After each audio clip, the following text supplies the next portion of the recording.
How to make thumbnail for Instagram. So I strongly suggest Canva. This one is a free editing tool. You just have to create an account. Here on Create a Design, you have to search for Instagram so that you would know the correct ratio or size for your thumbnail. For example, if you want to post reels or if you want to just post a story or whatever it is, you can see the size right here.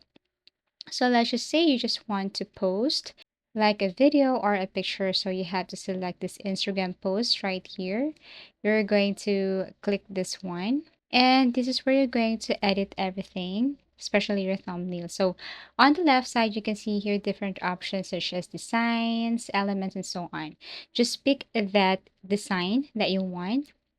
And then what you're going to do next is you have to upload the picture. Let's just say this picture is your picture that you're about to upload in Instagram or a screenshot from your Instagram video.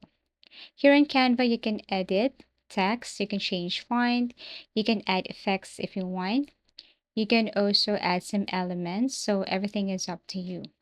You can design, and once you're okay with your design right here, then what you're going to do next is you have to tap on the share button at the top right corner.